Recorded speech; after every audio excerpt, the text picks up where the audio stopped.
Yeah, I was gonna say, what do you want to talk about?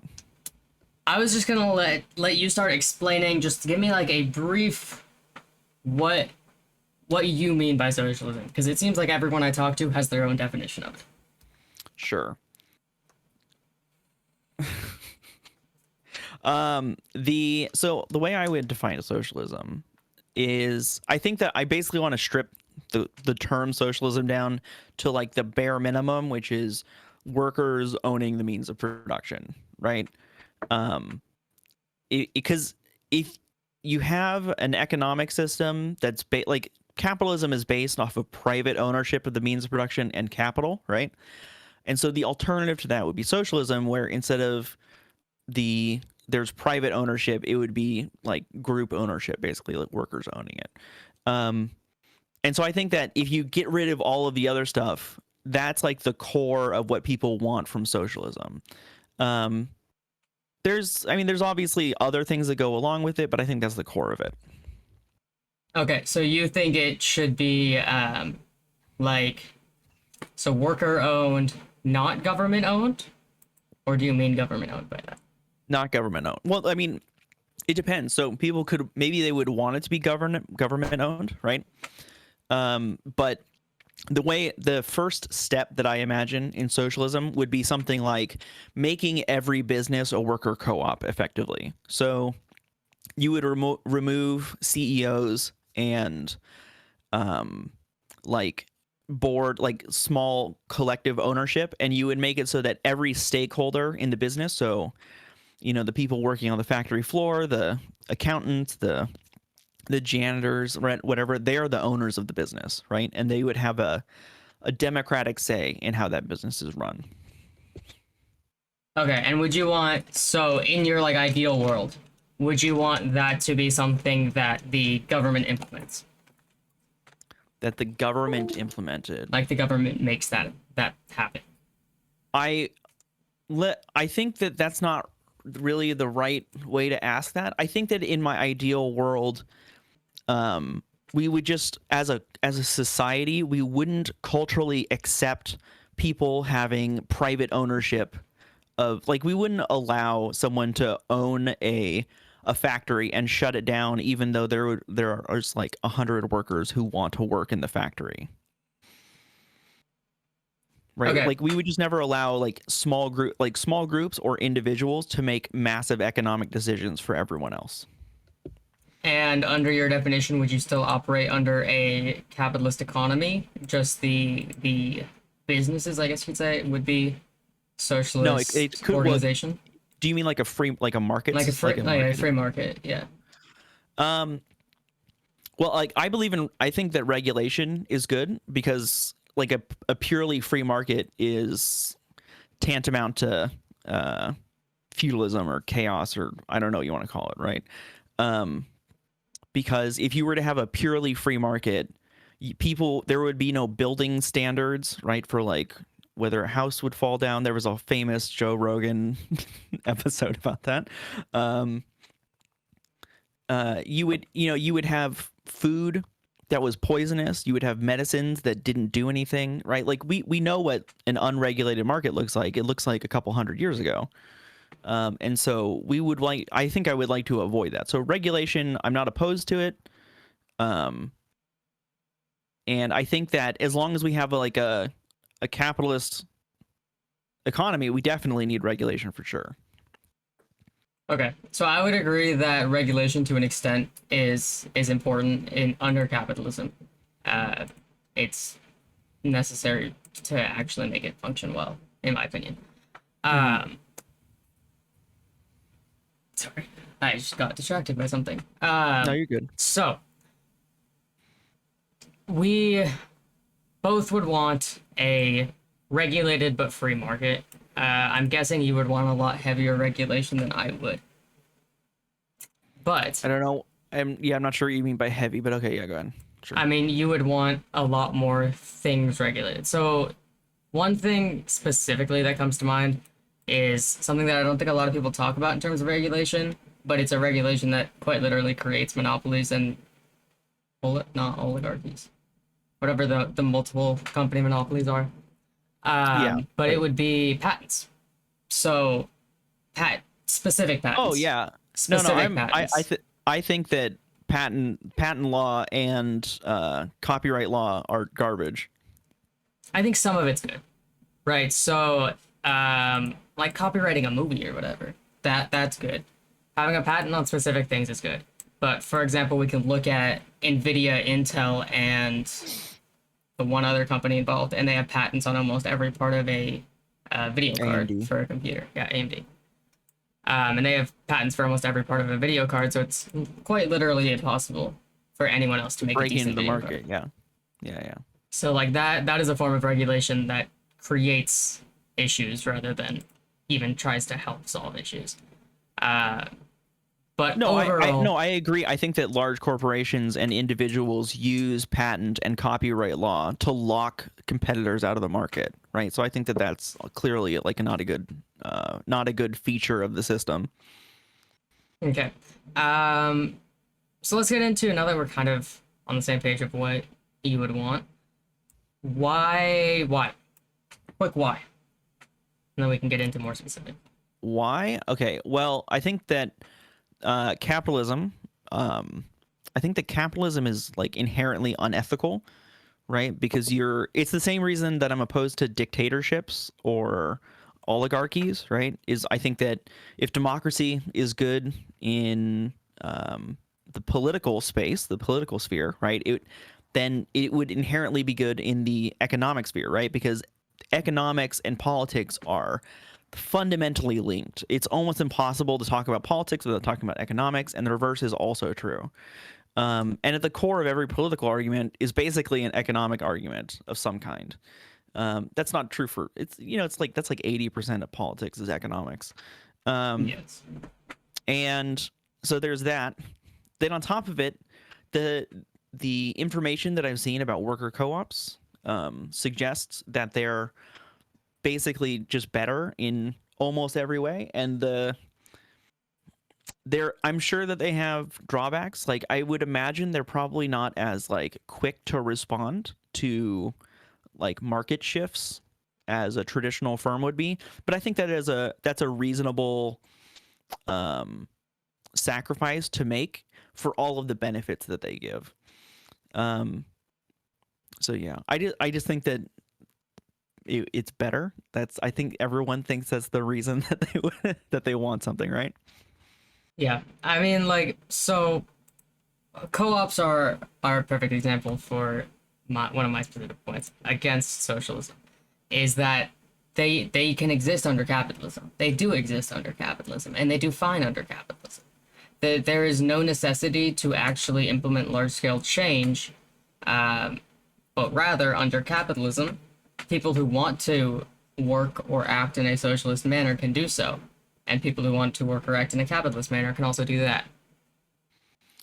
Okay, well, so I think that if we moved this argument to the political sphere, you would understand why I don't think that's a good argument, right? It's like that's like saying we could allow you know, it's okay to have some dictatorships, but like just because like just because democracies are better than dictatorships doesn't mean we should make everywhere a democracy, right?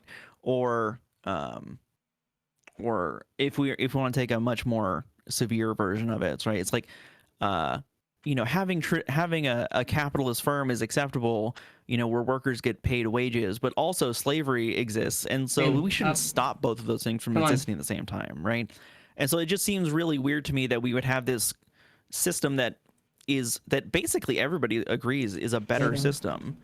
I mean, I think And basically everybody's very much a stretch, especially in the United States. well, I mean, the only people that I've ever met who think that it's that worker co-ops are worse are usually capitalists who own businesses, right? Because usually workers who are pro-capitalist think that worker co-ops are better. They're better, and then they can go and join those. But I know plenty of workers who don't believe that, right? And they wouldn't want to join a worker co-op. That's not like in their realm of Right, but what they that's want. I think that's the question I have that is like, why would you not want to join a worker co-op? You get paid better, you get better hours, you get treated better. Like almost every aspect of your daily life would be better if you were a worker co-op. I mean, plenty of people would want to run, for example, a sole proprietorship over a Well, right, worker but co-op. that's what I'm saying. Like the capitalists, the people who own the business, right? Of course, they're going to be opposed to worker co-ops because they benefit directly from privately owned businesses. What I mean by sole proprietorship is sole businesses, right? These are Yeah, people yeah. that traditionally would work under someone else and can simply just not do that. Well, oh, but that would be allowed in a worker or in a socialist world, right? There would be no reason you couldn't do that. Because like a sole proprietorship is like the most socialist kind of business you could have because you have no employees. You're not exploiting anyone. Yes, it would be allowed, but it wouldn't be required. That's the thing. The thing about it is there's a distinction between what is allowed and what is required of people, right? There's Well, plenty of people, for example, today, who work in. I'd say law is actually a pretty good field as an example here. There's plenty of people who work in law that have a lot of experience, get paid good money, pay their paralegals good money. It's not a co-op, it is a business, but everyone involved gets mutual benefit out of what happens. And everyone involved gets pretty damn good pay. well, wait, getting paid well is not the question here, right? It's not about whether they're making a lot of money. Capitalists, I'm sure, lots of capitalists make lots of money, right?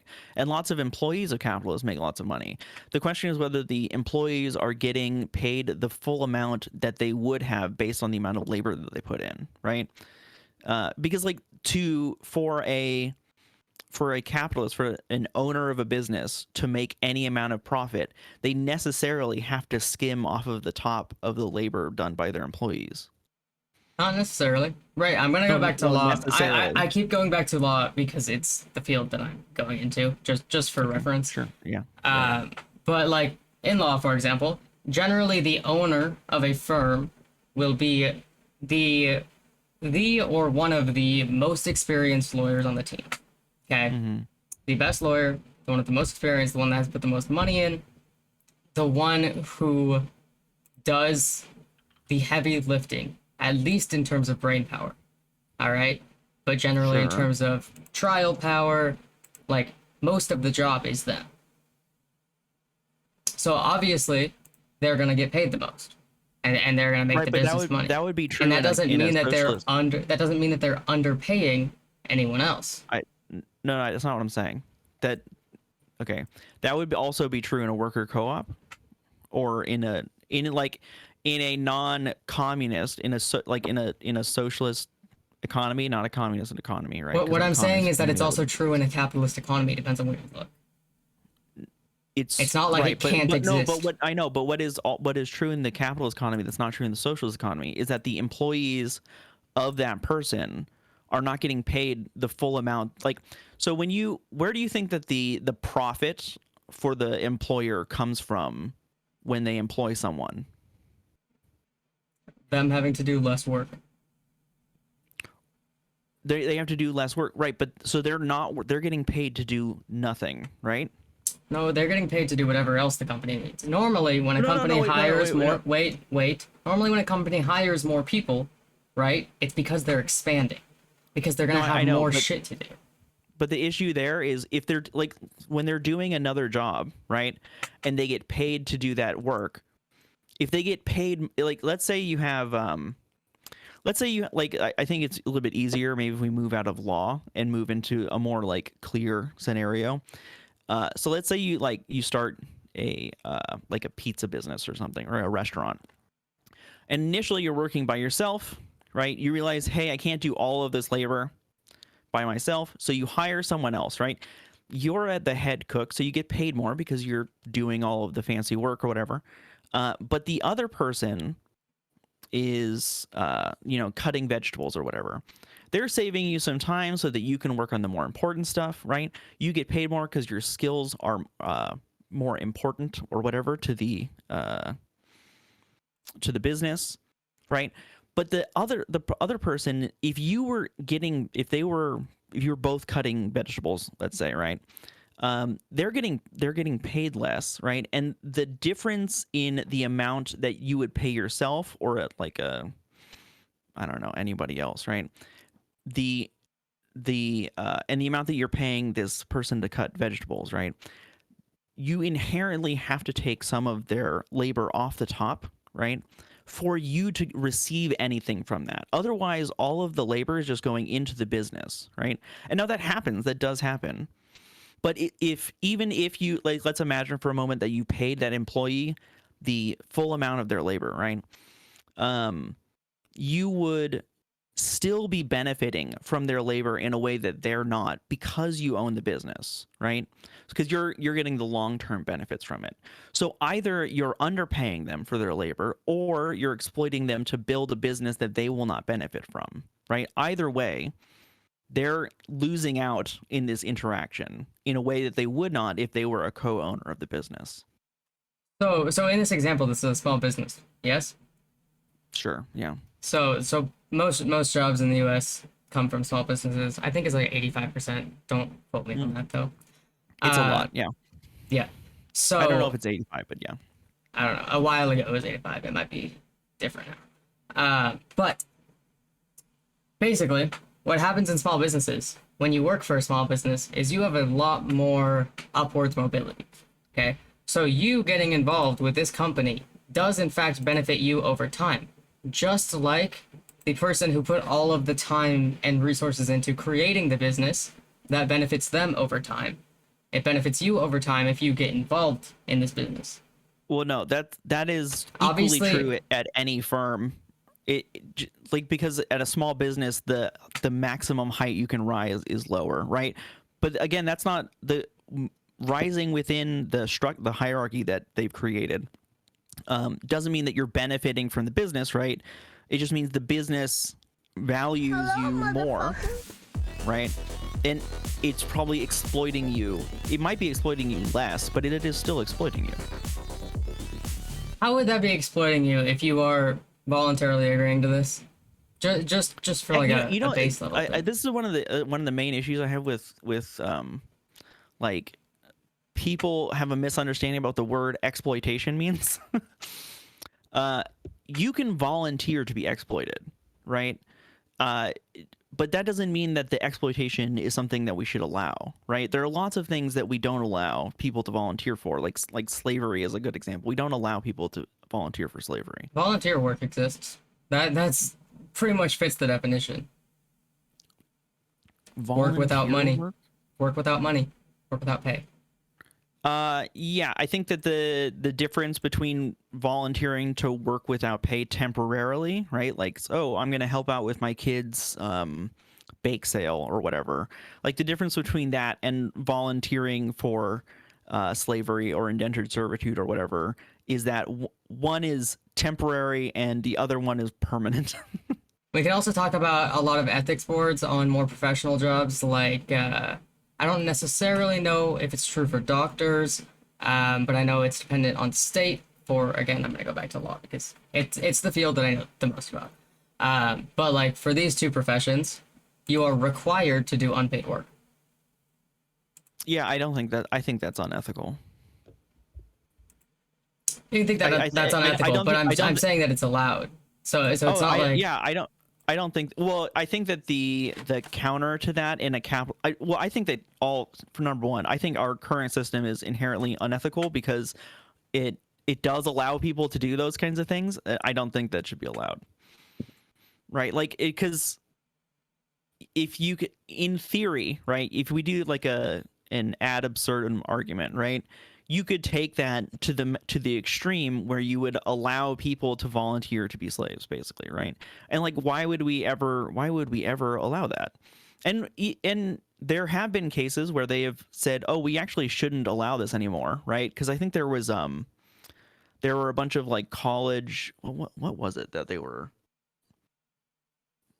I can't remember what it was. There was something in college where people were constantly working and not getting paid for it, and eventually they just outlawed it. And I really wish I could remember what it was right now. I don't know what that is, but I know that still exists for like psych fields. They still It usually have a exists in law, requirement. doesn't it? In Like law, internship? it is no internships are most of the time, unless you get a really shitty internship. Most of them are paid, and most of them are paid pretty damn well, especially if you Oh, go well, into like that's a good. firm. Wunderbar. But you also like can't intern at a firm really until you're in law school. But anyways, um, what was I gonna say?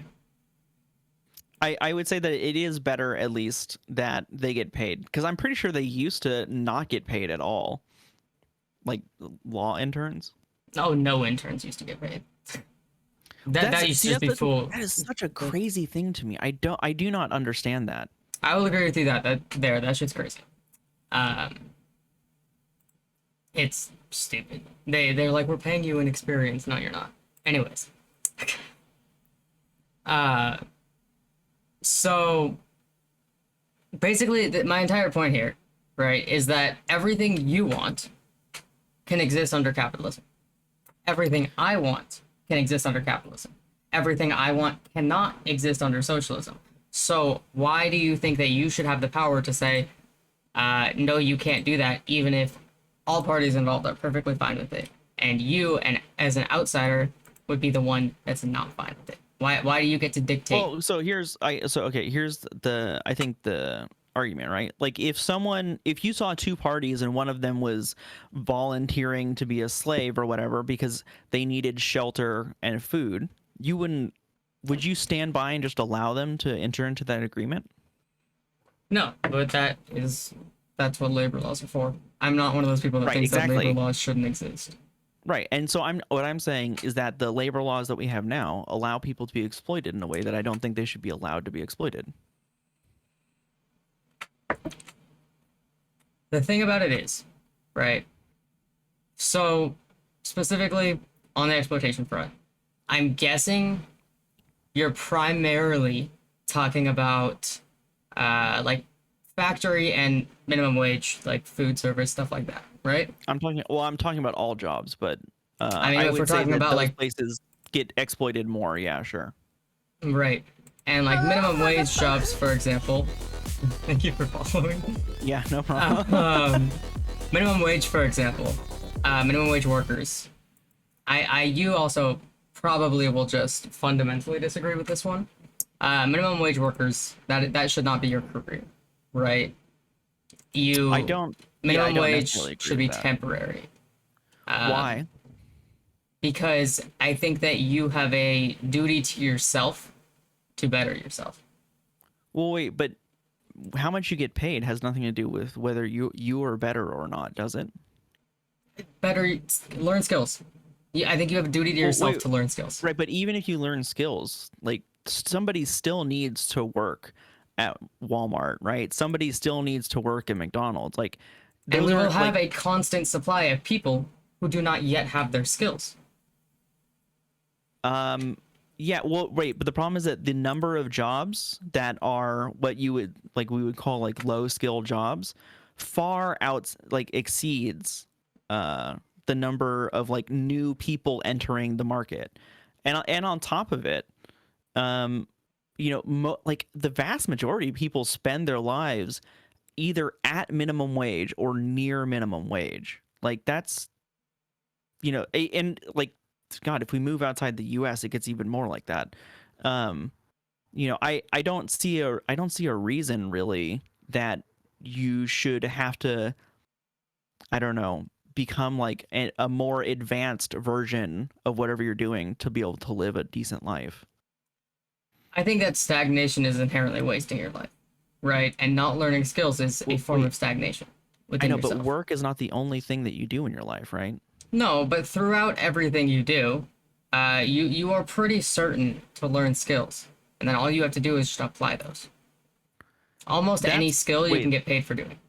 yeah, that's not entirely true.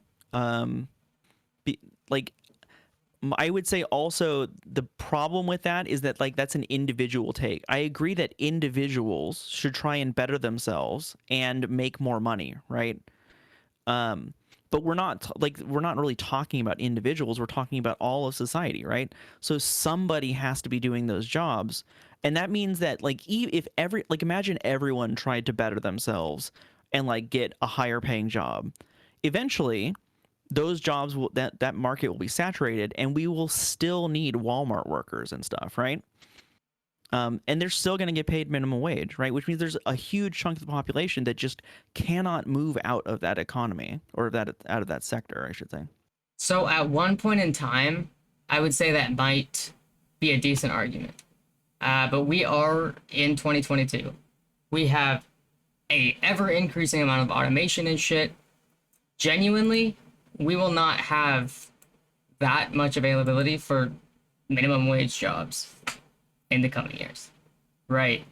You can look at McDonald's automating their almost all of their jobs, right? All you have to do is fucking put your hand into a machine and take it out. Okay. Sure. So the idea that we will always have all of these minimum wage jobs that need to be filled and we won't have enough people, I think is a little bit unrealistic considering the current technological climate. I disagree with you for two different reasons, right? That are two different possible outcomes from automation, right? So the first one is that we can look back on history and say that we have automated other things, and what happens is we just find new like low skill jobs for people to do, right?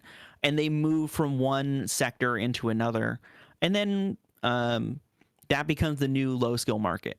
The other outcome is that all of the low skill jobs will disappear, and you got to remember the automation isn't just going to get rid of low skill jobs. It's also going to get rid of high skill jobs like lawyers and doctors and artists and that kind of stuff.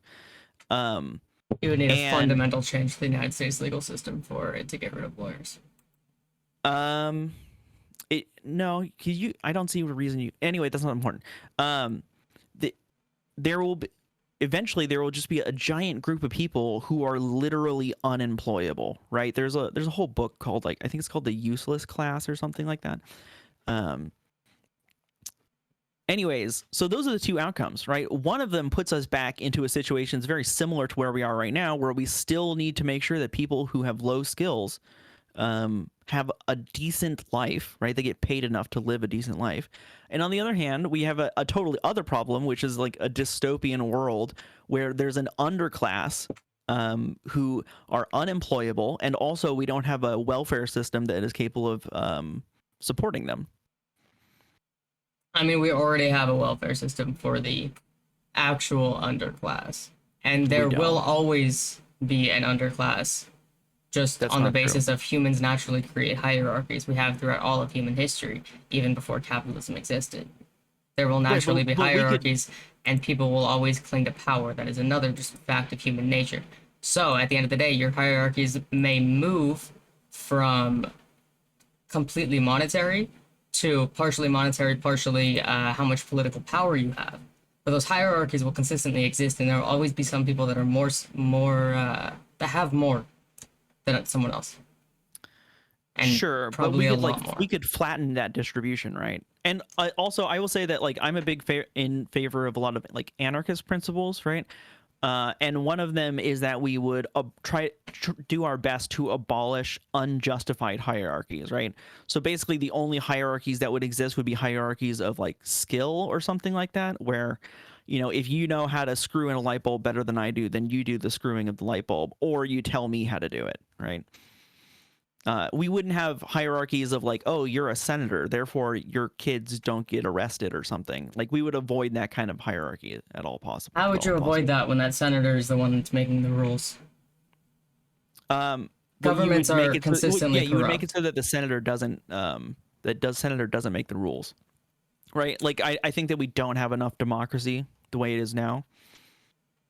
I think that, like, we've seen the benefit of enfranchising more people over the last couple hundred years, and I think that we could just continue that trend to enfranchise even more people. And I also think that we could probably restructure the way our government works to be more like what anarchists would say. Or I'm in favor of, like, syndicalism, right? So that would be, instead of there being a federation of states, right, you would have a federation of electrical power workers and public transit and education, right? Like, each of the different economic sectors would have their own um, like federated like group of unions and syndicates that are all working together, and they would make economic decisions for the areas that they live in and the people that are in them. Yeah, workers' councils. Yeah.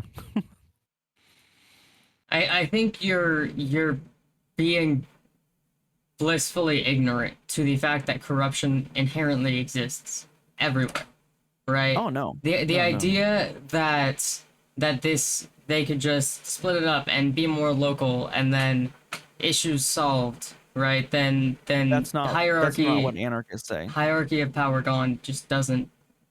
No, It is it is something you're unrealistic. constantly having to watch out for, of course, right? And it's not that you change the system and suddenly it's utopian. Obviously, we would change the system and it would have its own set of problems, and eventually we would probably have to replace that system with a new system that was even better, right? But that's not a reason to not replace this shitty system that we have now.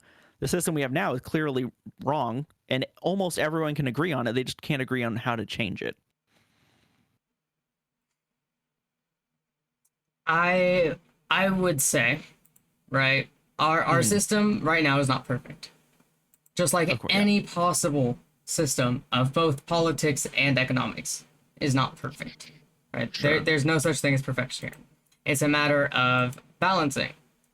And I, for one, inherently value people's ability to basically do whatever the fuck they want. So That's what anarchists want too. I mean, it inherently cuts against socialism, though, right? does not. Because capitalism, like I explained earlier, you have the choice of what you can do, you have the choice of where you can work, right? You have the choice to make all of these quote unquote socialist decisions. Yeah. No, because like sorry. the problem with capitalism, One sec. Wait, yeah. just Go, one go. sec. Yeah. I just got 10 gifted subs. Oh, nice. Wargo, thank you. I love you. Undefined. Knew I was your favorite streamer. And I'm pretty sure they just hit our sub goal. They did just hit our sub goal. Okay, anyways, Nice. we Very can, good. we can continue. I got very distracted. Can you repeat like the last sentence that you said? What was I gonna say? I was talking about how you can have the choice Right. in what you do. Right. So under you got to remember that the communism, the Marxism, Leninist communism that has existed in the world for the most part is not really what I'm talking about when I talk about socialism, right? They had systems at the beginning of the Russian Revolution that I kind of thought were good, right? The like workers' councils, the council communists. But the thing is that all of those people basically got pushed aside or fucking purged or whatever, and they ended up with a system that I think is not great, honestly. It doesn't mean that if we were to revamp our system that we would have to do the same thing that they did, right? We could easily implement a much more like libertarian in the freedom sense of libertarian version of socialism, right? And I think that it would be very easy to have a system where you could choose where you want to work, right? You could go from one worker co-op to another, or you could start your own business, right? As long as that business is like when you were a sole proprietor, you could work there by yourself, right? And then maybe we would make an exception for like you can have a single employee that works for you, but then once you get to 3 people, you have to set up a worker co-op of some kind, right? Where everyone involved is making, they're at the very least they're voting for the CEO of the business or something like that, right? And I literally cannot see any negative to that to anyone except for the billionaires, right? Like they're the only ones who would lose out in that system. I think it's a bit ignorant, first of all, to think that it's billionaires that are running most businesses. All right, most of them are your casual, your fucking average Joe, right? And I don't know about the average Joe, but yeah, sure. It's, mean, there are a lot of middle class, like petite bourgeois people. Yeah, middle class. So my point still stands here though, right? Is you can I'm totally fine with normalizing workers co-ops, right? Making them more more possible. At the end of the day, that will quite literally take rich people to do. But I'm I don't fine think that's with true. making those more popular. The thing about it is especially once they are more popular, because I do see that coming, right? We have a bunch of big businesses in this country that are worker co-ops, and it's the numbers constantly growing. So once we have that, why the thing about it is why force people into it rather than let people make their own decisions? It's the same question of like, why do we not allow slavery anymore, right? Because we realized it was unethical and that we shouldn't allow it, right? And I have a feeling in a few hundred years we're going to look back on the traditional capitalist firm that has a CEO or an owner or maybe like a board of directors or whatever, and we're going to go, how did we ever allow people to spend the vast majority of their lives working in these anti-democratic structures where they have literally no say over how their own life is run, right? Um, and that is the course of history, right? We're constantly, seems like, moving towards more and more democratic control, where individuals have more control over how their lives are run, right? Or at least that they have a say in the economic systems that control their lives, right? And right now we just don't have that. Like if you go into well, I don't know where you work, but like where I work, if I went in today and said, "Hey, I'd like to change X, Y, and Z about this business," right? It just wouldn't happen. Even if I had literally everyone in the business on my side. I mean, I guess we could form a union or something, but like uh Yes, that's about it. Yeah. you can form a union. Unions are great. I I know am I also pro union.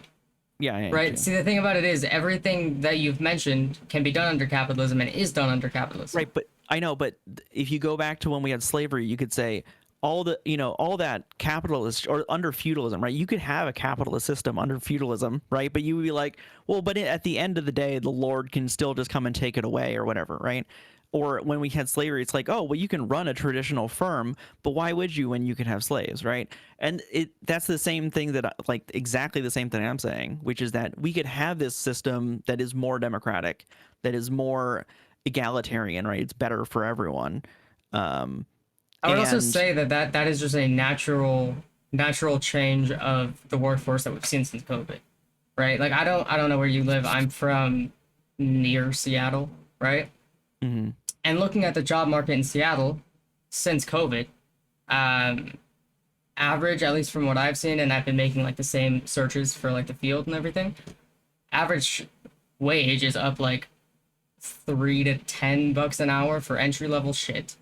All right. Almost Mhm. everyone is doing at least partially remote work, right? Which is what people want. Almost every job that I see has a full package of pretty damn good benefits, right? Yeah, Like that is not the labor market that I see. where are you from? I'm from California, but like I think it's more the fact that I'm assuming that you're college educated and I'm not. I haven't graduated yet, but like currently I'm okay. Also, sorry, this is just a little rant. It doesn't specifically apply to you. This is just in general. Mhm. People in the US are very afraid to apply for jobs that they think they're underqualified for. My current job requires a college degree. Do I have a college degree? Fuck no. Am I doing the full job? Am I getting paid the full amount? Fuck yeah. So like I feel like a lot of people just won't apply if they think that they're underqualified, which is stupid. I think that part of the reason is because most jobs ask you for qualifications that are ridiculous, right? 50 years ago, if you had said that an office worker needed like 10 years of experience and a bachelor's degree to apply, people would have been like, that's clearly insane.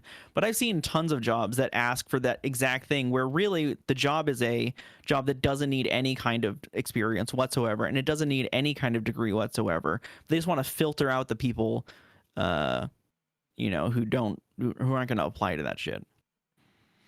I mean, the thing about it is they people can still apply. That's the thing. Like again, I'm gonna talk about Seattle market because I live Seattle.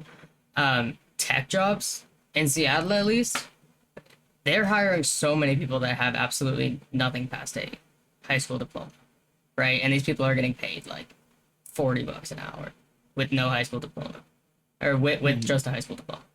And it's like these things are a natural shift because of the market, because of supply and demand of jobs and I workers. actually disagree with you. I think the reason that you think that that is the case is because you're how old are you? I don't know how old are you. 20. You're relatively young, right? You're like in your early 20s, I'm guessing. I'm 20. Okay. So, I think part of the reason is that you're relatively young, and after COVID there was a mass like resignation of boomers, right? And I don't like it's I'm a much older than you. I'm like 14 years older than you. Um I remember when the millennials first moved into the job market, there were basically no high skill jobs at all, right? There or even medium skill jobs, right? Because the boomers were just had locked down these jobs and they were in them for like a long period of time. And over the last like 10, 12 years, that has changed, right? As they've slowly started to retire. And I will say that over the last couple of years, it has accelerated rapidly because they started retiring and dying at a massive fucking rate, right? Um, so it there's that, right? Then on top of it, the culture has shifted a significant amount where people are not they're are more unwilling to do grueling work for no benefit, right? It used to be not that long ago that the idea that you would like not put in overtime or be at the beck and call of your manager or whatever was like that you were just asking to get fired basically. And now people are like, yeah, nah, fuck that. I'm not gonna stay after, I'm not gonna stay overtime or whatever. I'm not gonna So you're you know describing exactly what I said though, right? It's the free market of the job market. It's supply and demand. There's a lot of supply of jobs and there's not a demand for the workforce I know, for but that I know, but workplace. the problem And is it's a you're looking natural at the shift and it doesn't have to be a shift in the entire structure of everything, right? It's yes, but again you're supply and looking. demand. I know the reason you think that though, again, is because you're looking at the upswing of the economy, right? For the labor side, right? Um, I mean, when one there's of the not a lot of jobs available, it's also still supply and demand. The same concept right. applies. I know, but the difference is that that's a shitty economy that you don't want to work in, right?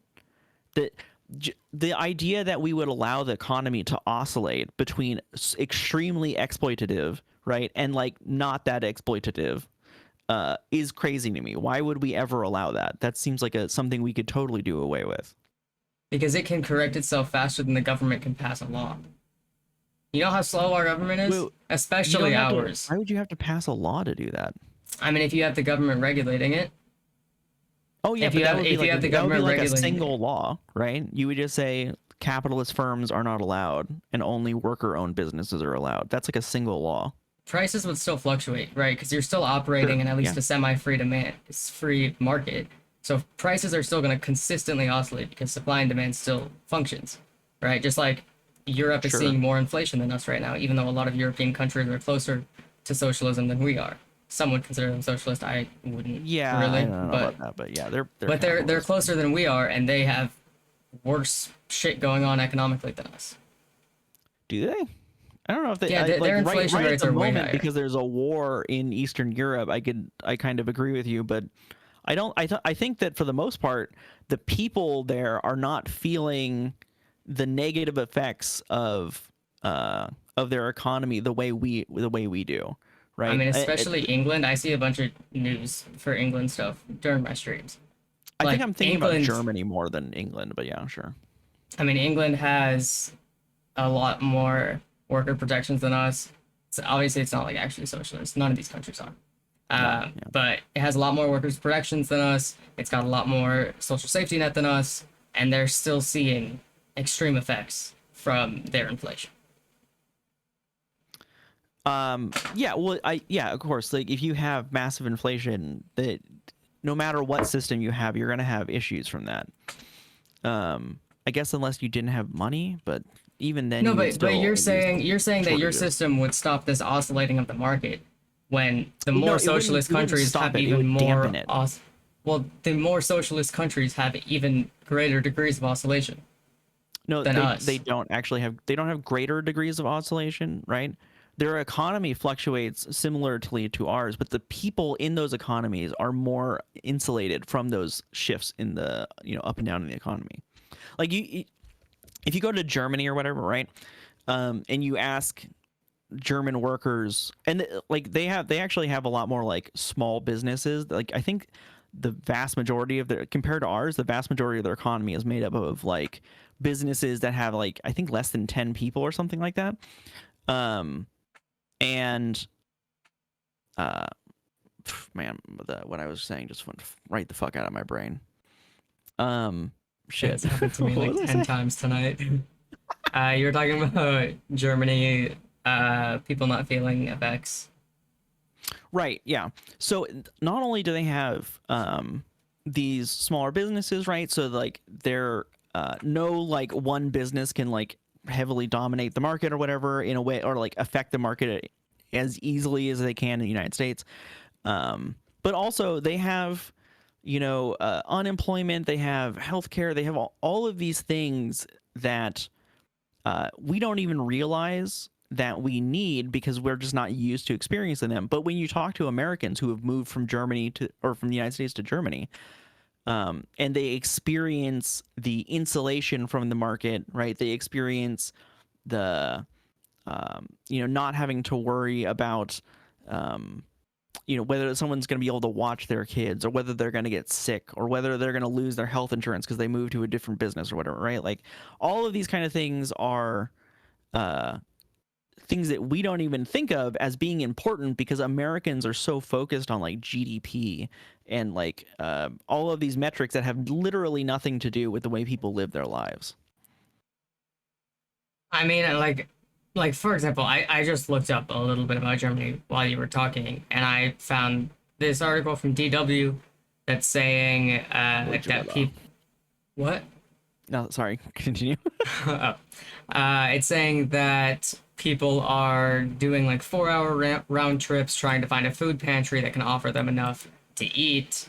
That they're getting hit the hardest, and that they've always prized themselves on their stable market, and it is just not the case. Right, but why? I know, but why is that? Why is that? Right? Is it because their main oil supplier fucking shut down the oil supply? Yeah, like they're basically in a wartime economy right now. Like saying that that's like a weakness of their market doesn't even make sense. I mean, I would say it's a weakness of the Like the market in United States have general. the United States have the Countries same that kind of only have problem. one source of oil is a Well, very yeah, weak like economy. well, I know, but like that's because of the way Europe is shaped and like the history of where oil is. Like that's not, it has nothing to do with their economy though. I mean, it has to do with the strength and stability of their economy, right? Because at the end of the day, there will always be shit happening around the world. Your Yeah, economy but needs to be able to right. survive that. No, I agree, but like some, like I know, but the system that their economy has, if it were implemented here, would obviously not be as susceptible to like oil embargoes or whatever you want to call it, right? Oil shortages, because like we have more so like sources of oil that we can get to. Germany doesn't have that, right? And that has nothing to do with the way their economy is designed. It has to do with the fact that Russia started a war in Ukraine and then like shut the oil off. Um, those are like, I don't even see how you could like say that those are related, other than they're both like happen to be economic things. I mean, this comes back to like realism of where we are in the world. We're going to be seeing increased wars in the coming years. Essentially, all of Yeah. like Africa and the Middle East and parts of Asia, I believe, are expected to be in like essentially constant war, and that's where we get most of our oil. Like that's Sure. where most of our imports come from. And we export like all of our oil, which I have my own issues with. But we export like all of our oil. We get our oil from the Middle East. If that is expected to be a war, I would trust our economy to handle that better, considering we have handled that already. Right, but Like that's we because we have. have our own like native sources of oil, right? We produce oil in the U.S. Germany doesn't really produce much oil, if any. We still sell like quite literally almost all of our oil. We don't Right, but consume we the don't oil have that to we do have. that though. Right, but we don't have to. That's why we're insulated from oil price shocks because we don't have to sell that oil. And why We can could use it Germany for ourselves. why can Germany not stockpile like we stockpile? They don't produce the same amount of oil, like not even They can't. close. This, They can buy and stockpile. Why right, but who why are they going to buy? Right, who are they going to buy from though? Russia, right? That's like one of the only oil suppliers that they have. I think right now they're like shipping oil in like over in shipping oil ships, right? And I think there might be an oil pipeline that they're trying to get through from Turkey up into Germany, I feel but like like there's they're one coming from down south somewhere. yeah, but like they have like they basically like have a thumb on a major artery, like cutting off blood flow to them, right? It's you wouldn't say that like someone is like making kind of a weird analogy, but like if someone has like a smart brain or whatever, and then you cut off blood flow to it and they can't fucking think straight, it has nothing to do with whether their brain doesn't work right. It has to do with whether like some outside entity is cutting off the flow of oil to that, you know. I mean, the brain didn't plan ahead, right? Because at the end of the day, if they had the smarts Well, to they do no, it, they would they have did plan stockpiled. ahead because they did nationalize a bunch of Russian oil um, companies or whatever, right? So they did like basically steal or expropriate a bunch of oil from Russia. So they did plan ahead, right? Not well enough. Anyway, what I'm trying to say is that the German market is not stable. They definitely have the power to be able to be stable. They have the power to have had stockpiled more. Everyone saw this war coming. Like, this Sure, wasn't but like an out of the blue unknown thing, and they still didn't have the ability to stockpile enough. Whereas sure, in but the do US, you we think can quickly stockpile a lot of oil, whether we pump it or buy it. right? But what does that? I think that my main question about this, what does that have to do with like capitalism versus socialism? Like capitalism is usually considered the short-sighted economic system of the two, right? So it would seem to me this would go counter to what you're saying because the it would seem like the capitalist firms that exist in Germany right now, right, are the reason that they didn't stockpile because they were like, well, that's not going to make us much profit, even if it is a good barrier, a good defense against Russia invading or cutting off oil supply to us. I mean, you were the one that brought up their economy as the good thing. I would assume that you think it's a decently socialist economy. Um, It's not socialist at all, but like they are more insulated from the ups and downs of their economy as people, right, than we are. I mean, the article I read says otherwise. Obviously, I don't have like an actual study on it. I'm not going to find one right now. Yeah, I'm But not basing this off of like a study or whatever. I'm just basing this off of the people who I've met who came from the US to Germany, right? Or not came from, went to Germany, right? And lived there and experienced the difference between their economy and our economy and like how relieving it was to have an economy where they didn't feel like they were constantly terrified of like losing their job or whatever. I mean, on that note, I have a friend who's in Germany who went there for college and was stuck there during COVID, which is no one's fault, right? Yeah. Yeah. But since then, he has graduated college. He cannot leave because he cannot make enough money to leave. And he also had to get like 3 roommates because he couldn't afford rent. And that's like the exact same situation we have in the United States. Wait, is it because he's an immigrant and he can't work there or what? What's the No, he's reason? working. He's working. It's just not enough to keep up with the market. It's not enough to keep up with the I market. I I forget specifically like which area of Germany he's in, but he has been working as much as he's allowed to because they're also not allowed to. They have like more paid time off, and more just like rules on how much they can work, I believe. Wait, But he's been wouldn't working. paid time off be like a thing that he would get that where he Yeah, but would it doesn't allow him to get more hours. That's the thing. so Like he can't get more hours. He's not getting paid enough at his hours. So okay, so yeah, so he has a minimum wage job or something like that. yeah, something like that. I think he works at like a what do you call it? Butchery? All the meats? Is that a butchery? Yeah. Yeah, That seems like you should. I feel like that's a job that would definitely pay enough for him to leave. it does not. He makes like 500 a month in U.S. dollars. Yeah. And how much? Wait, how much does a plane ticket cost? I mean, that's 500 minus all of his rent and his living expenses, because he does have to have somewhere to live while he's working there.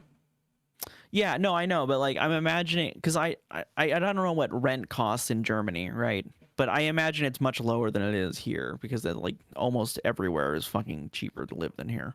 It is, but he's spent on and off because for the first like I want to say like 10 months, no, like a year of COVID, he wasn't trying to come home. He spent the last Hmm. probably like year trying to save up enough to get home, and he has not been able to do it because he's quite literally just not being paid enough, and he's not able to get more hours.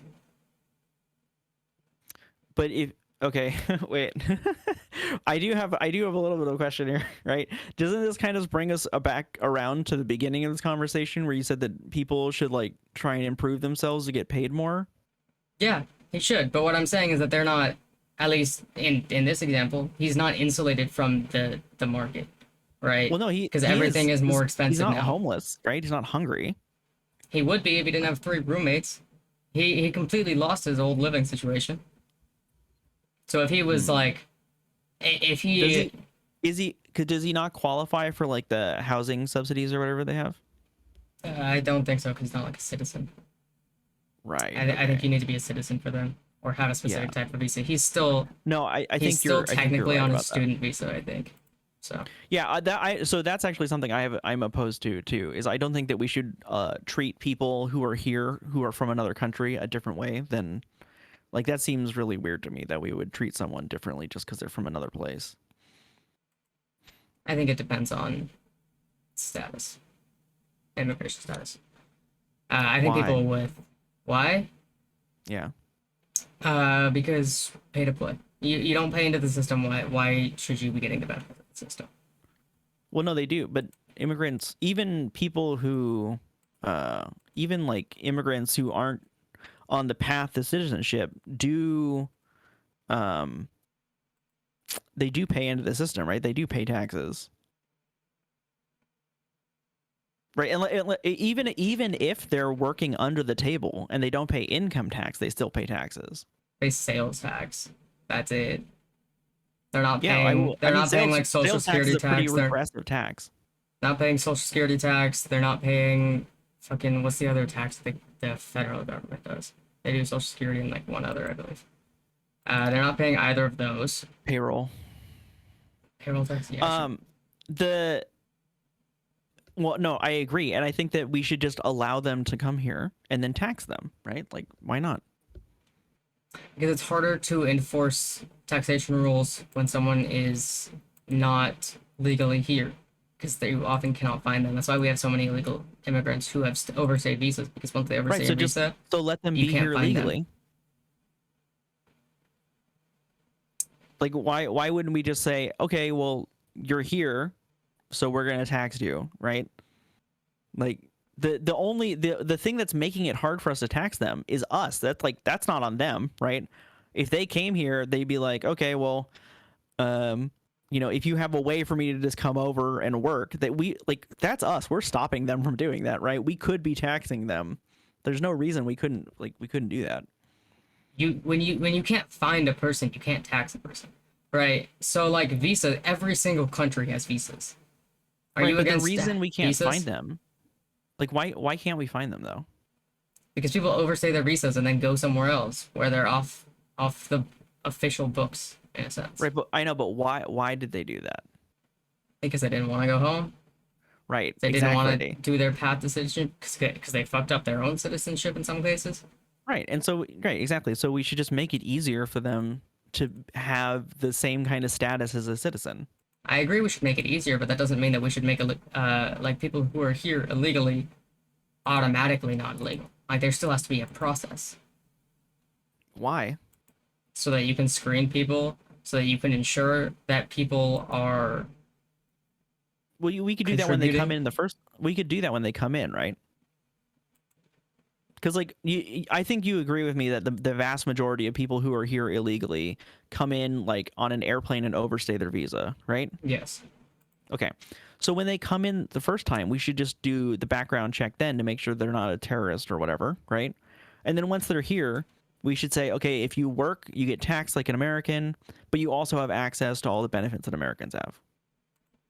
Because like that's how every other country does it, or almost every other country. Like I could go to Japan and have my teeth worked on if I wanted, right?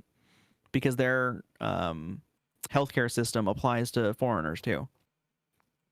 I mean, I could say the exact opposite about fucking Canada. I'm pretty sure it's not that way in Canada. Every time I go over the border, they make sure I have international health insurance. I'm pretty sure Canada, when you go up there, will give you life-saving medicine, I think kind of the same way that we will. And I'm not 100% sure, but I think that like while you're there, if you're like there legally, right? You can get, medicine and stuff like that. So Yeah, so that's what we do anyways.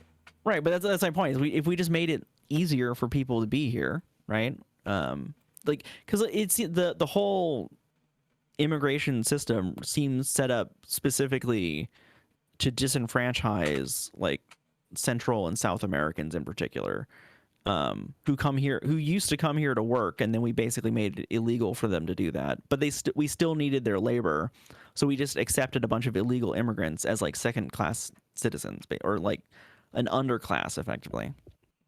Yeah, I mean, you and I both agree that the immigration process should be quicker, cheaper, easier, all of that. But I think we also need to get back onto the topic. Yeah, no, 100%. Okay, you said you have to go. I love going off on tangents. Yeah, I do too, but I'm trying to keep us focused because you said you have to leave at what, 10? Yes, I should. Give me 1 second. Let me make sure. I know I need to leave relatively early. I just gotta find out one time. We're good. I'm glad you're calm. Good job calming down.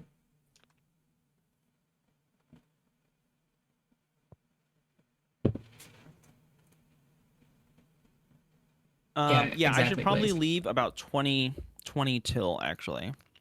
Okay, so I'm gonna kind of just move us to the next thing I want to talk about with you, which is Sure, also yeah. kind of relevant to what we were just talking about. Is so socialism oftentimes comes with a lot of social safety nets.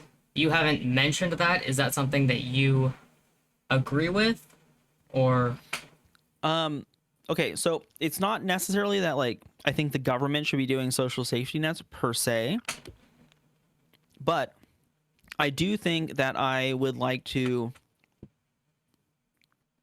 make it so that everyone has housing, right? Like I don't think that housing should be something that you have to worry about whether you have money or not.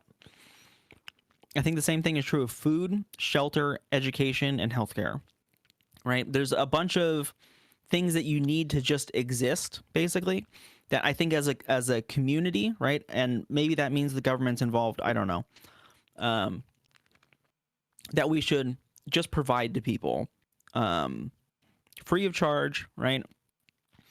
And because if you're homeless, right, the thing that makes it the easiest to get out of being homeless is having a home, right, or a place to stay.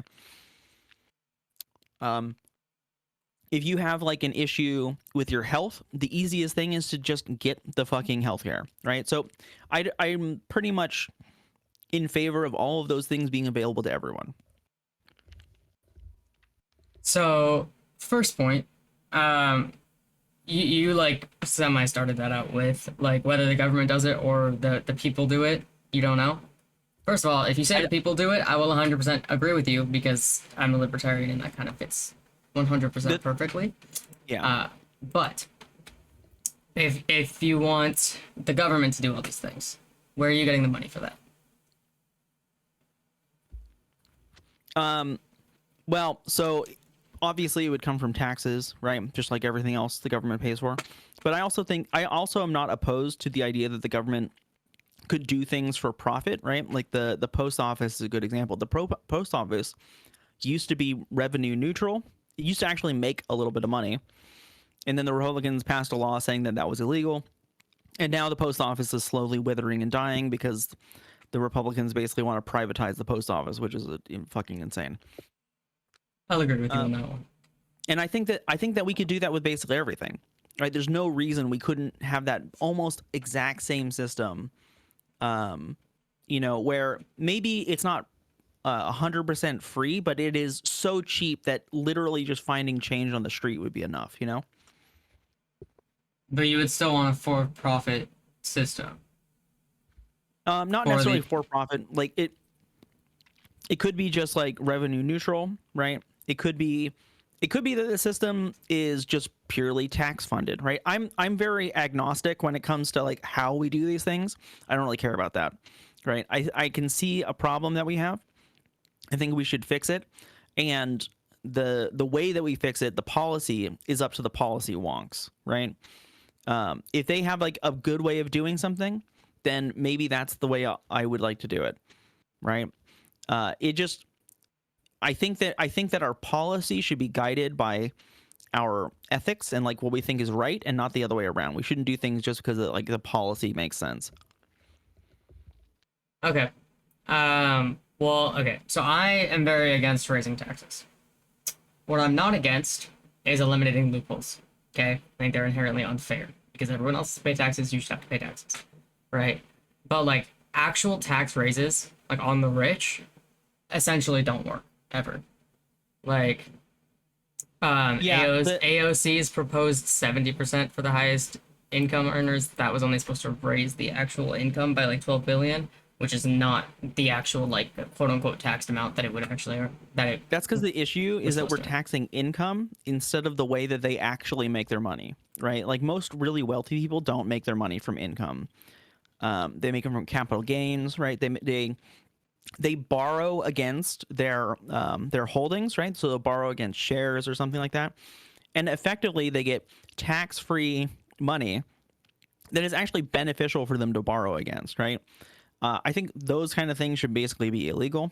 Like, if you have $1 billion of shares or whatever, you shouldn't be able to borrow $500 million against it and then spend that money to buy more shares that allow you, I mean, should you be able to take out like a second mortgage on your home? It's really the same premise. No. No? Even if you're in like dire financial situations, can't take out a second mortgage? No. No, I don't think so. I think that, first off, I don't even think your home should be something that you can really like borrow against. It seems really weird to me. I know that it is like a foundational feature of like how most people like accrue wealth nowadays, or at least it was in the past. I think it's still, but like I think that housing should be not something that we think of as a way of making money, right? Because that has led to a lot of homeless people. I think it should be a service, basically, right? Housing is about making sure that people have shelter from the elements. It is not about it's not about like flipping a house or taking a second mortgage or whatever to make sure that you're not underwater economically. So you don't think that if someone buys a house to live in, like not to sell, not to do anything, just to live in, and then they lose their job and can't afford to feed their 2 kids or whatever, right? It's hypothetical. You don't think that they should be able to use the wealth that they have that is not liquid to get with liquid wealth? No, but I think the reason that I think that is because I also think that we should be feeding their kids, right? Like the problem is that like once you look at things from a socialist perspective, all of the like, what about these, things just kind of go away, right? Because if we say that you can't lose your house, right? You could maybe like trade your house or like move to another city and, get one of the empty houses there or something.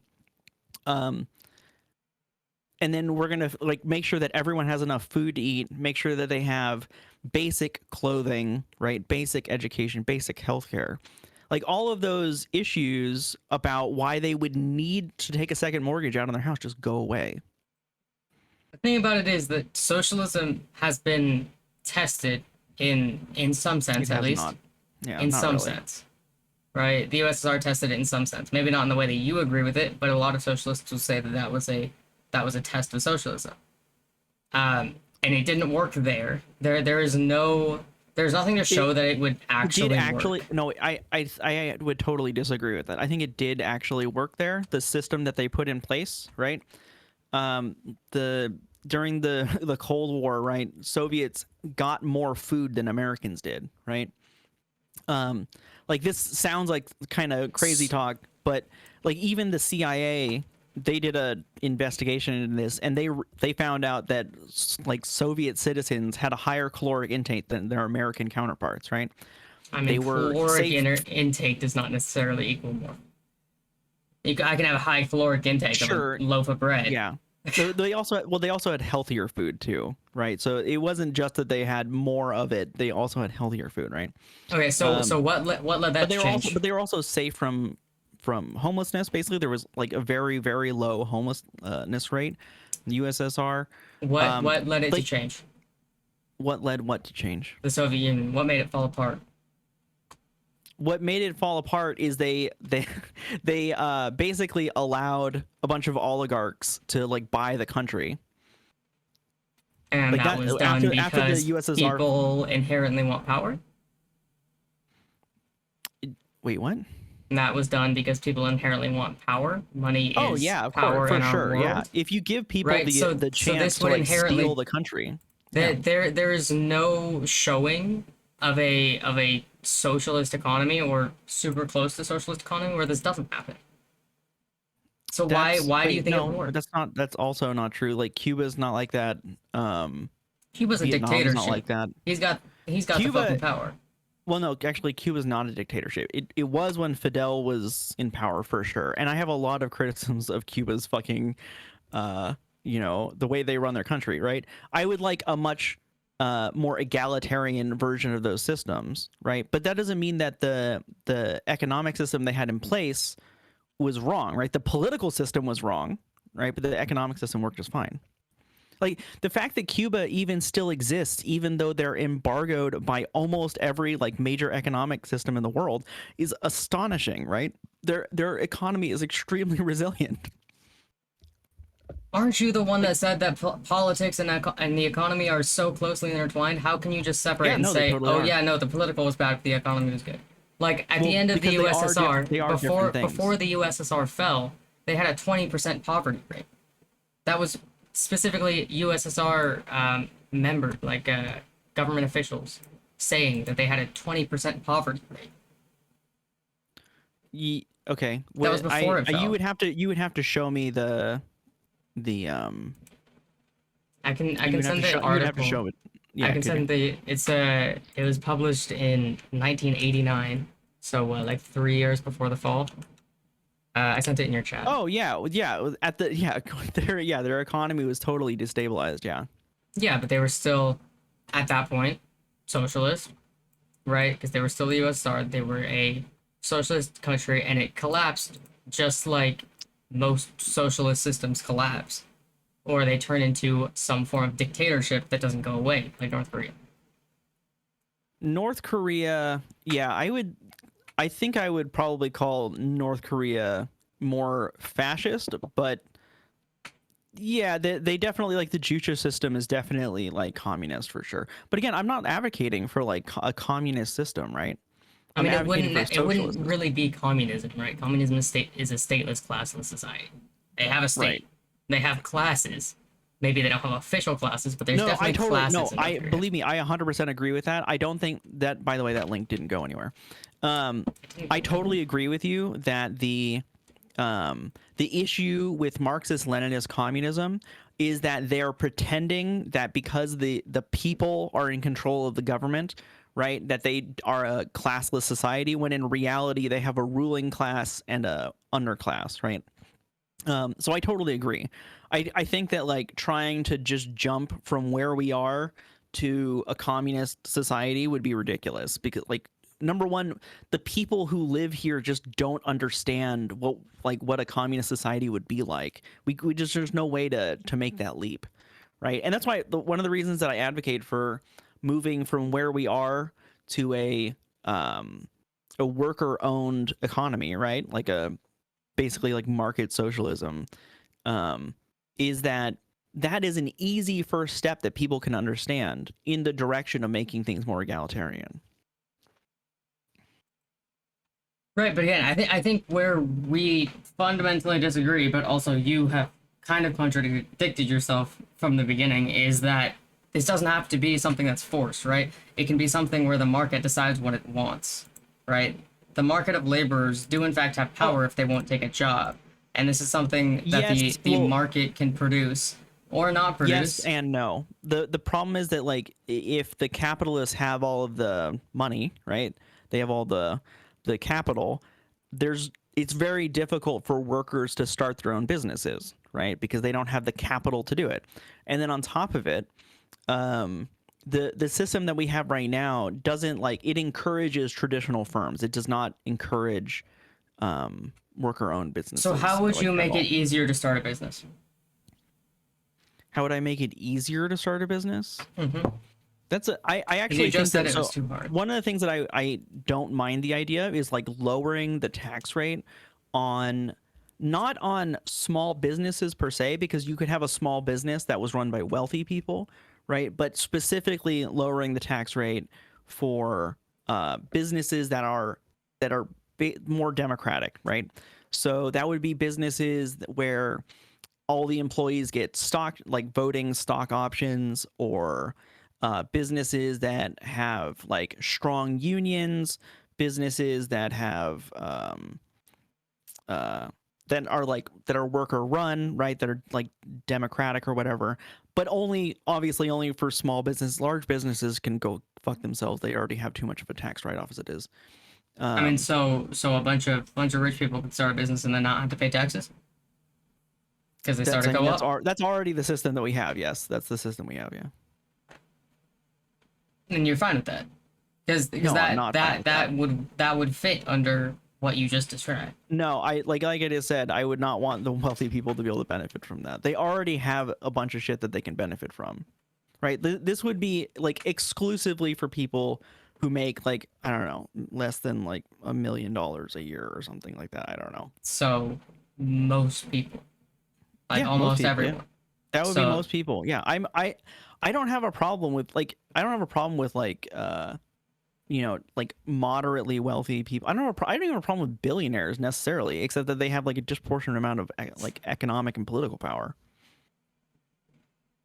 Like that's like the most anti-democratic thing that I can think of, is like being able to buy your way into power. Yeah, I think money in politics usually is, for the most part, a bad thing. There are specific circumstances where I'm okay with it, but money in politics is bad anyways. So It does seem that odd that you would be a Republican then, if you think that, because the Republicans are like the definition of the money in politics party. I don't agree with everything about the Republican Party. Okay. I vote for who I agree the most with. There's no party that I'll agree 100% with. I'm a libertarian. I don't even agree with all of the Libertarian Party. And they also have no chance, so I'm not voting for them. That's good. I'm not wasting a vote. Oh, wait. Okay. I don't want to get entirely off track, but if you think the Libertarian Party doesn't have a chance, you should 100% be on my side for voting reform, for proportional representation.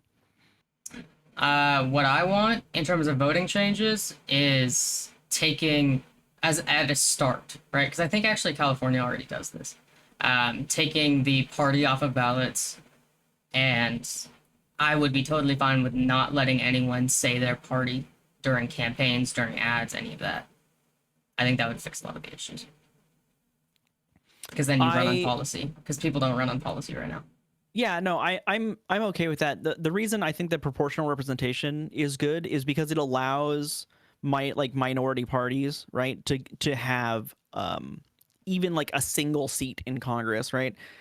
You can look at all the places that have proportional representation, and even better, like single transferable vote, which is like the ranked choice version of proportional representation. Ranked choice is also good. I like ranked choice. If you like ranked choice, proportional representation is even better than ranked choice. I'd have to look into it before I fully agree with you, because I don't know that one specifically, but that's fair. Yeah. Sorry, I don't want to get off topic, but yeah. Okay. What else did I have? I had a couple just prompts for us to talk about a little bit. Okay, so through capitalism, we have less poverty in the world and in the US than we have ever. So why do you think? Because I assume you think capitalism is inherently failing people also.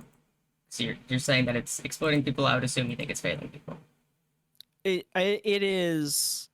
It's not so much that it's like failing people in that they're like starving or whatever. It's that we have a strong economy that could be more equally distributed, and capitalism doesn't allow for that equal distribution in the way that I would like. Because capitalism is But basically designed to concentrate wealth in the hands of a few people. I mean, it has been shown to give everyone more wealth. Everyone gets more wealth. Well, yeah, well, no, right. So if you have like something that generates a shit ton of economic power, right? Which socialists and communists all agree that capitalism does that, right? Capitalism is a very good way of building the economy rapidly, right? Um, but what it does is, even though the whole economy is expanding at a quite a fast rate or whatever, most of that wealth ends up in the hands of the capitalists, right? And even though the lives of the people at the bottom are getting better, they're not getting a proportional amount of that economic increase, right? So Yeah, but they're you still know, getting better faster than under socialism. I'm gonna go back to the USSR. that's actually not true. So if you look at the rate that the USSR and China uh, industrialized, right? They industrialized way faster than like the United States or England ever did, right? And their economies grew faster than the United States' economy ever grew, especially China's. Now that being said, I don't really like a lot of the ways that the USSR and China did it, which is why I'm not a big fan of using them as examples. But the idea that, like, if you're going to say that they're socialist or communist or whatever, then you have to contend with the fact that their economies grew faster than ours ever did. I would not call China socialist. China is like one of the most No, I capitalist don't think nations that. Yeah, out I there. think they're definitely capitalist now for sure. Yeah. Well, actually, that's not true. They're a mixed system. So they have special economic zones, which are capitalist. And then they have, like, outside of the cities, they have what you could easily call like communism. But I think that that's kind of a cop out on fucking China's part. And I don't really like their system because I think their system is just as exploitative as ours is, if not more so. Yeah, I mean, like, we have fucking communes in the U.S. We have communism. No. No, but it's, imagine if like every community outside of a major city was like everyone was guaranteed food, shelter, education, that kind of stuff. Because like that's basically what China has. It's not very good, but they are guaranteed it. I mean, again, we have communes. We can do that in the United States. People do We that don't. in the United Yeah, but States. those are like privately run communes. Not really the same thing. I mean, it functions the same for the people See, inside. that's another actually I kind of related. One of my issues that I have come across with is that while I agree that the government isn't the same thing as like the will of the people, right? It is basically the way that people contend with corporations, which are like basically monarchies that are like privately held, right? The government is how the people fight back against that stuff. So like I don't really understand the like government isn't the voice of the people thing unless it's an undemocratic government, in which case I totally agree, yes. Would you call our government democratic in that sense? Uh, man, I Considering the think the corporate US, donors to every fucking politician. yeah, I was gonna say I think the US has the potential to be a democracy or a republic, I guess, whatever. But I think that the way it is right now, where you can lobby and get like it when if the amount of money you have is more correlated with your law passing than you voting for it, I think that that's clearly like a plutonomy or a plutocracy or whatever you want to call it. Yeah, so our government is not the face that stands up between the people and the corporations in the United States. It Well, no, because it does do that. Like if if the government weren't there, like I wouldn't have healthcare, right? I'd probably be getting paid like $5 an hour or something. Uh, like there are ways in which the government does stand between us and the corporations, but most of that is because of the New Deal or something, or like the 1960s labor laws or whatever. Yeah, but The like our current government Our current government doesn't is do jack trying to shit. dismantle that shit basically wholesale. Yeah. Yeah, and that's like both sides of the aisle. Because even when specific politicians push for something, it's because they're being paid by someone to do it. At the end of the day, that's what it is. Every Oh yeah. politician has corporate owner. I think the Dems suck just as much as the Republicans. I just think that, well, not just as much. I think the Republicans suck more than the Dems, but just like mostly because of like they keep allowing fascism to like rear its head in their party, and I don't understand why. I think fascism, if you take out the right wing definition, is happening on both sides of the aisle. To be perfectly honest with you, but Well, fascism is inherently a right wing yeah, thing. but if you take every other characteristic of it, other than it being right wing, and unless you That's consider not socialism right wing, then how would you call Nazis um, fascist? the Nazis definitely were fascists, right? They They were were also not socialist socialist. in any way. No, they They were weren't. quite literally National Socialist Party. They They socialized a called lot of wait no no industries. no they didn't. That's not accurate. They They did under privatized a lot of industries. They did not socialize them. they put more government restrictions. That's why they were able That's all to right, but that is not socialized, right? Government, like you can have government restrictions on private companies. government restrictions that are beyond what is generally in a capitalist leaning mixed economy. Right? Everyone has a mixed economy. They went Sure. Yeah. further. They went further Yeah, than what is they had a generally a very mixed economy. They went capitalist to like economy, yeah. no, they went further towards the regulation, which goes into the socialist side of the like spectrum. That is actually not at all correct, right? So the More that government that that influence. that definition of socialism is is a definition that nobody uses. It's a definition that a lot of people write about still, and a lot of people use as a reference still, including Okay, socialists that I've talked to, Monster. socialists. Wait, socialists who think what?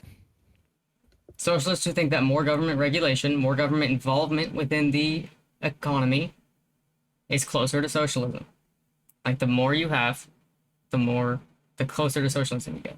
Because a lot of socialists, I know this isn't your stance, a lot of socialists see it It's as definitely Marxist the Leninists.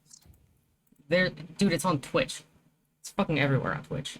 Like every leftist form of socialism and communism is on Twitch. But essentially, the idea that the more government involvement, the more socialist. Right. That's like the basic idea that most people that I have talked to, at least, will spout. That is yeah, that is a if they do think that there's a fundamental misunderstanding of like the way that any like educated person on this topic talks about it, that like that is like government involvement is something that both capitalism and socialism can have. It has literally nothing to do with whether it's socialist or capitalist. No, it's not that there is. It's the level. Uh, I don't know. Talk to the fucking communist. No, communist or socialist, one of the two. Party of Texas, because they've got a streamer that spouts it constantly. Okay. Yeah. I've never overused Chutoy in my chat says that I've never encountered any academic source that treats National Socialism as a genuine form of socialism. Because like the reason that Hitler took the word socialism is he wanted to he basically legitimately wanted to trick socialists into He wanted the Workers' Party vote. into joining. Yeah, he wanted the popular, because like at the time socialism was very popular, and so he wanted the support from the socialists. But then he did nothing that was socialist at all. He just he did what all fascists do, right? Which is he privatized the economy, and then had strong government. Like the whole point of privatizing it was so that he could that the owners of those businesses were easier to manipulate, so that they would do what he wanted for the Reich, whatever, like that's how Pinochet did it, right? That's literally every like major fascist does that. And the reason they do it is because fascism is like evolved from corporatism, or like one of the things it evolved from is corporatism, Would which you is where like consider Stalin and Lenin to be socialists? Stalin and Lenin. So I would call Stalin a Marxist Leninist, and I would call Lenin a Marxist. But I have some serious issues with both of them. I think that Lenin was more of a socialist than Stalin was. Yeah, it's Yeah, better. Would you consider either of them fascist? I think that Stalin had a lot of fascist, like a lot of the traits that we would associate with fascism for sure. Yeah, Yeah, I don't and know. I don't that's know for like sure if I would call him fascist, but like he had a lot of the traits. Yeah. I would, and that's why I like to kind of ignore the right wing aspect of fascism because it exists on both sides at the extremes, right? It's an extreme. Extremes happen on both sides. Extremes are shitty on both sides. Yeah. And No, I think the actually, whole idea overused. of you have to be right wing is fucking stupid. So overused Chutoy makes a good point in my chat, which is that Stalin was a totalitarian, right? And there's a book called The Origins of Totalitarianism that kind of like explains why totalitarianism is like left or right neutral, right? Whereas fascism is a solidly right wing ideology. Yeah, I mean they're effectively the same thing though. Like, There's yeah, so like I would say that like fascism is like a right wing manifestation of like totalitarian.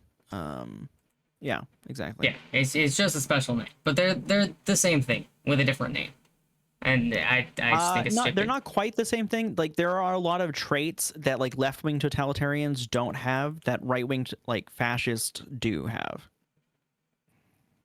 They're both bad. Like I'm not saying that one's better than the other, right? They're just different things because they share some traits, the authoritarian traits, right? But they don't share a lot of the like specifics that make fascists. I mean they're also pretty damn nationalist. That's a pretty good indicator of fashion. That's like one of the big indicators of fascism. Yeah, And for it's sure. like so Chutoy, I can also see your chat by the way. But Okay. Chutoy, I'm not saying that they're the exact same thing. I'm saying that like in practice, they are they have pretty much the same effect. Right? They act as essentially the same thing. Essentially is the key word there. Yeah, so I think what you're trying to get at isn't that they have the same effects or that they do the same things or have the same traits precisely, but they both are like extreme versions of authoritarian like governments that if you know that if you were to strip away their specific identifiers, both have a core of like something that's kind of almost inhuman um in the way that it treats its subjects. Yeah, we can go with that. That works. Okay. No, it's funny because like talking about this topic is a fucking minefield because the words are uh heavily ideological. They're and they have been propagandized to such an extent that a lot of the words have like Americans have a tendency to conflate communism and fascism, right? Which is ridiculous. They have literally nothing to do with each other whatsoever. But there was like a strong push in the 50s and 60s to like make an association in the American like zeitgeist or like collective unconscious or whatever that they were basically the same thing, even though they're not really the same thing. I mean, the same thing goes on towards the right today, right? Like in terms of how loosely fascism is used currently, I would say that I it I has don't lost think its I think that original that was meaning to an extent. I don't actually think that's true. I do think that there is a strong fascist movement in the right wing of the United States today. I don't think that I think it's like a Christo fascist, but I also agree with you that the people misuse the term fascism very often, right? They apply it to people that they shouldn't, and it makes it harder to identify who the fascists actually are, right? That's Because exactly what I mean. Is that like yeah, in common language, I guess you could say, sure. it has lost at least a decent amount of its meaning, of its like definitional meaning. Yeah, sure. But I think the issue with that, and I think the real danger behind that is that fascists. I think everybody agrees that fascists are bad, Yes. and if we can't talk about them in a way that is like clear, we basically encourage them to run rampant. Because if every time somebody says, "Oh, that person's doing fascist things," right, and we all go, "Oh, you're just calling everybody you disagree with a fascist," right? Like we run into a world where fascists basically have camouflage and can fucking do whatever they want. Uh, yes, I would agree. But like again, I think that it's the same core idea as extremism on the left, right? That total or the authoritarian idea. And I think that we need to be able to call that out as well, because that definitely is existing I in some Oh spaces. yeah. No, I constantly argue with Marxist Leninists because Marxism Leninism is like the core of left wing authoritarianism. And I like the one thing that I definitely have in common with right wing libertarians is that I fucking hate authoritarians in general. Good. I'm proud of you. You're one of the few on the left that will actually like say it and mean it. Yeah, what's funny is that I think I'm actually part of the smallest political group in the United States, which is left wing libertarians. Yeah, Um, you guys are rare. I think the most common is right wing libertarians, followed by right wing authoritarians, and then a lot of center. I think centrists are really the most common. People who don't know what the fuck they actually are. Um, I don't know. I have a lot of respect for centrists. I I think don't. I they have no tend respect for to, centrists. at least from the people I've talked to, right? It's just personal experience. Yeah, But sure. they tend to think more about individual issues rather than just playing along party lines, which I think That's is not what centrism is. it's not what like the I tend to think of definition of that centrism. as. Do you know you have you ever watched JREG? No. Okay. JREG has this thing that's started out as a joke, but I actually think is a really interesting concept, which is called anti-centrism, right? And it is the idea that instead of being in the center where you're like, oh, well, both sides are kind of, you're like, no, fuck that. I like this thing from one side and this other thing from the other side. And I'm everywhere except for the center, basically. And I think that that's what you're most usually when we're talking about centrists, we're really talking about that kind of concept where it's like, oh, like I like guns. I think guns are cool. And I think that like, taking everyone's guns is dumb, right? Which is generally considered to be a right wing position, right? But then I like socialism, and that's clearly a left wing position. And like I'm Yeah, pro trans I rights, think that which is left wing position. most people who call themselves centrists are just like they align with either side just depending on the issue. So it's not like Yeah, exactly. Yes. they're like playing the uh both is good thing. It's like no, this is good and this on the other side is good. And I respect that a lot. And I have specific things that I'm like that on also. Like I don't I agree think with everything.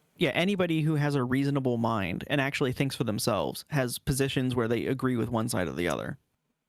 Yes, thank you. Tell that to some of the mid-sized politics streamers, like Polly. Do you know who Polly is? No, Oh my god. I don't really know people in the Twitch community. Really, I started I started doing this because I wanted to do some kind of political activism, and I don't have a lot of time, so like this was the best I could do. Yes, yeah, I started doing this because my closest friends and my girlfriend don't give a fuck about politics, and they got tired of me ranting to them, so now I rant on Yeah, the internet. that's fair. But yeah, no. I also know that feeling. Yes.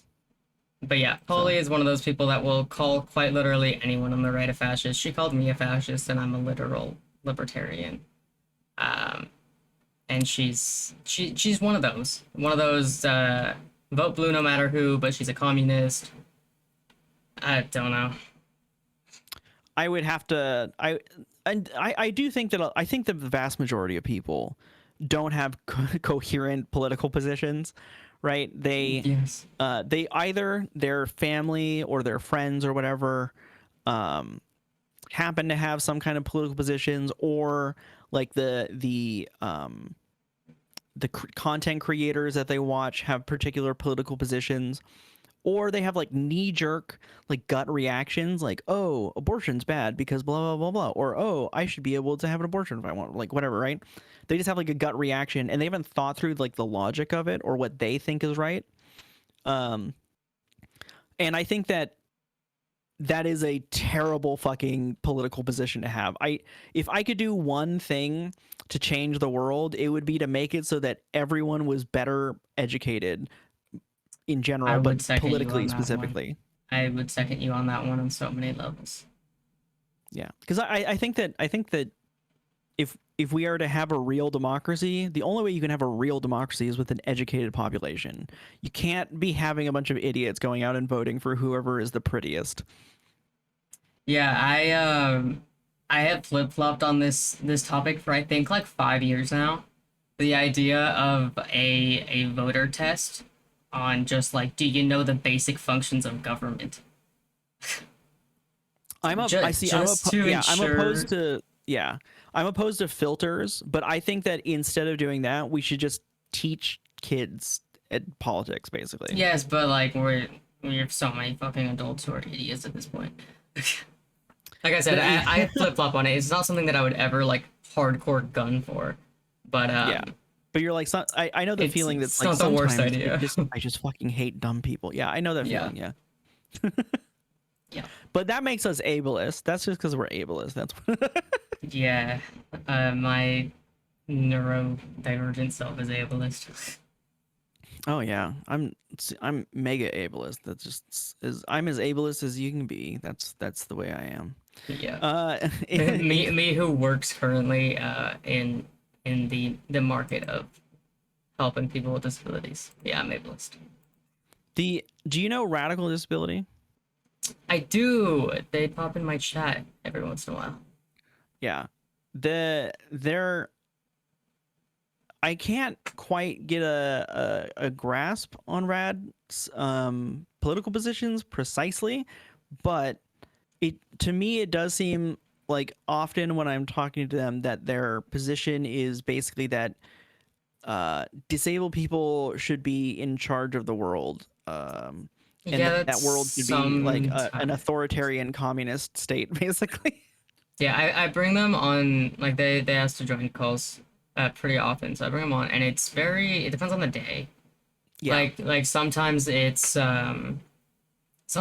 very like socialist-esque policy.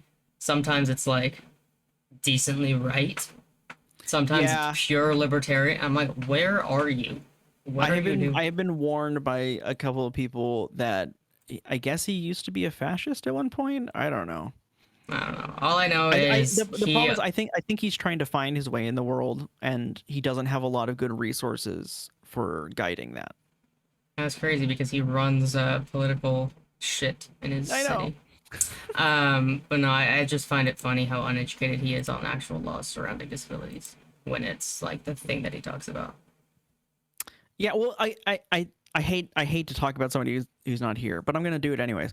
Um, the I think that that is a good example of what I'm talking about when it comes to like the general American populace. They don't really have the education that they need, but they have very strong feelings, and I think that those feelings could be harnessed if they were educated properly. Um, and you know, because like we have a lot of people who have the passion to go out and change the world. They just don't know. They How don't know that to? they can do it, and they don't know how to do it, and they don't know why they should do it. Yeah, I would definitely agree with you there. I have a lot of people that come into my stream that are like that. It's Yeah, just some of it's just time, right? Like again, say it again. I'm a libertarian. I think that a lot of things come down to, especially when you're an adult, it's personal responsibility. I think that to an extent, people just have a personal responsibility to educate themselves on issues because there's no way that our system can fully educate everyone on every single little thing. And I think at some point that has to Sure. be up to the individual to go out and do. No, I totally agree. I think that lifelong learning is like a personal responsibility. I do think that we could have a better education system that could put people in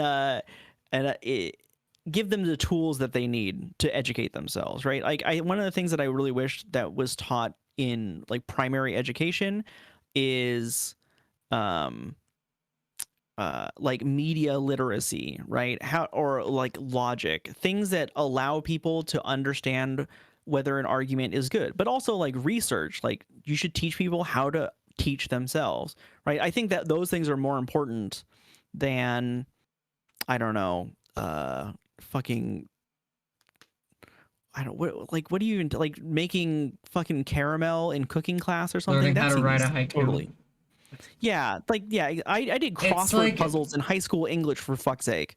yeah, like I'm a little bit biased when it comes to education because I will fully admit that I went to one of the best public schools in my state. Hmm. And I genuinely did get an overall really good high school education. Uh, but at the same time, I can recognize that a lot of people don't get what I got. Like, I got media literacy, I got research skills without using a database because once you graduate, you don't have a fucking database to look through. Like, Dude, oh my god, yes, for I, fuck's I sake. got all of that. I just So to me, I can be a dick about it sometimes. I think because it also just makes sense to me. Like research is one of those things that's just easy for me. Yeah, well, that's what So the thing is. Like, if you have benefits, it's sometimes hard to remember what it's like for people without the benefits. Um, but okay, anyways, I have to go. I okay, really appreciate talking to you. If you want to talk again, I would be happy to do that sometime. yeah, I'm sure Anonymous will want us to also. Yeah, for real. Anyways, it was nice meeting you. You too. Great conversation. Yep. Peace. Peace out, bro. Peace. All right, kids. How do we feel? Techie says that I win. Is this like a? I mean, Techie's the one that decides in terms of the possible punishment for not winning. So, fuck you guys. I don't have to watch hentai.